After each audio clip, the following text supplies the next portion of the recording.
Hello, everybody. Roger Williams here, and I just want to share some things with you, and hopefully, you'll be inspired by this story that I've shared with many people about myself. That I just really started sharing, and I didn't realize how many people were being encouraged by it until I started getting emails and letters from people telling me that they experienced, the same thing, but they were kind of a little too ashamed to tell their story.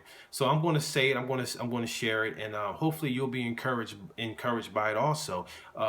When I was born, I had a terrible speech impediment, and I had a terrible stutter, and it was pretty bad, and I struggled all through school. I didn't get the best of grades. Uh, I went to I failed. I had to go to summer school a lot, and they put me in remedial classes, special education, because I couldn't keep up with the rest of the class. I never went to college. I don't have any college training or degrees, and it was tough. It was tough growing up because I didn't have my self-esteem was low, and I wasn't a popular guy in school. I wasn't voted most likely to succeed, obviously. So, all I basically wanted to do in my life was fit in. I just wanted to fit in. I wanted to be accepted by everybody. I wanted everybody to like me. I didn't want no enemies. I didn't want any problems. I just wanted to be a part of the group and just do what everybody else was doing. I didn't want to stand out. I just wanted to feel accepted. I wanted to fit in, and so I lived my life basically telling myself I really don't have much to give. I can't do anything significant. I don't have any extraordinary abilities. I can't do anything in this world great or significant. So I guess I thought those things were just reserved for college people who got degrees and the PhDs. I thought they were the smart ones, and they were the only ones who could write the books and go on to do great things on the earth. And that's what I believe. That's the story that played in my head for the majority of my life. That's the story that I believe that played like a broken record in my mind. So every time I would step out and say, well, maybe I can start a business, my mind would say, Roger, you can't do that. How you gonna start a business? You don't have any money, you don't have any resources, you don't have a degree, you can't do that. Every time I thought I could do something, I would say, well, maybe I can do it. It would speak to me and say, don't even try it. You can't do that.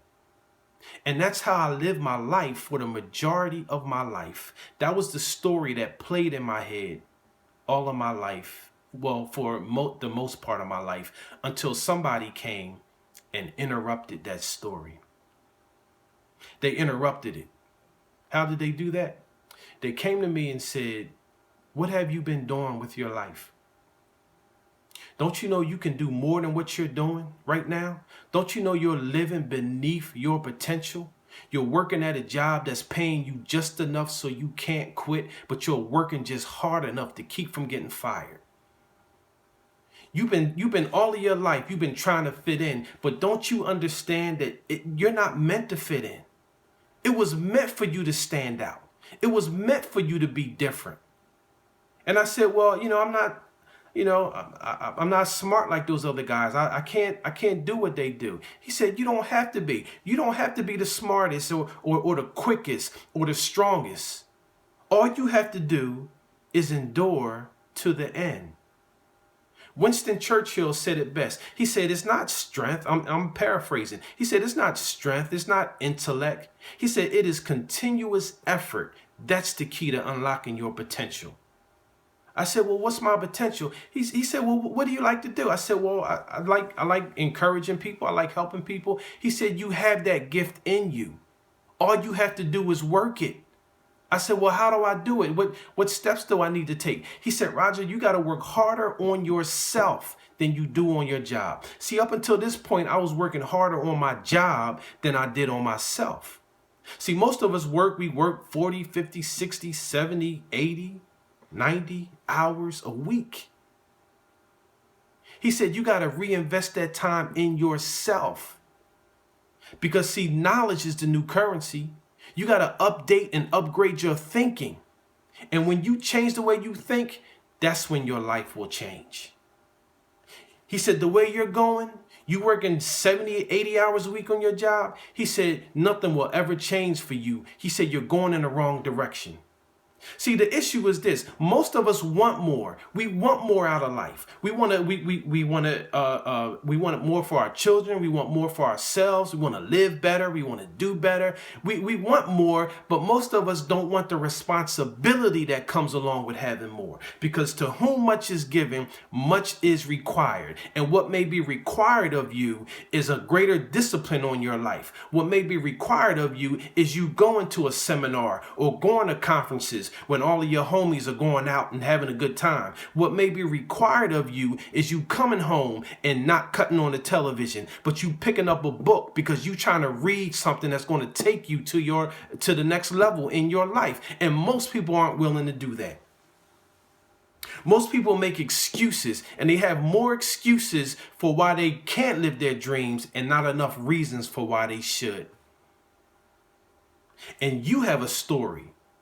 Because how you live your life is a result of the story that you believe about yourself. And my goal, my destiny, is to help interrupt the story that's going on in your head. See, it doesn't matter what happened. It doesn't matter what happened in your past.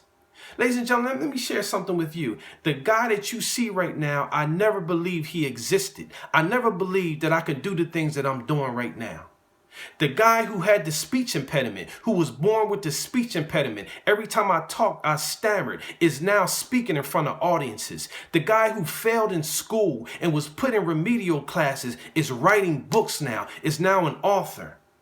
I never believed I can do the things that I'm doing right now, but somebody came along in my life and interrupted the pattern of thinking that I had for myself. And my goal is to interrupt the pattern in your life, interrupt the pattern in your thinking, so you can stop living beneath your potential and start living your potential, because you can do much greater than what you're doing right now.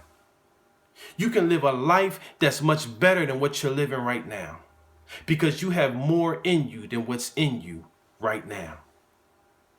I'm here to tell you that no matter what happens, and I don't care about your past. Your past is your past. Your past is your past. It doesn't matter what happened in your past. It doesn't matter how many mistakes you made. It doesn't matter how many times you failed. It doesn't matter how many losses that you've suffered in your life or what happened, because your past is not a reflection of your possibilities. It's a reflection of your development and your growth. Let me share something with you. You can come back from a divorce. You can come back from a crisis in your life, and you can write a new chapter and start a life that's better than the one you had. But you have to want to change. And the first change that has to take place is in your thinking. Because if you don't change the way you think, then you'll never change the way you live.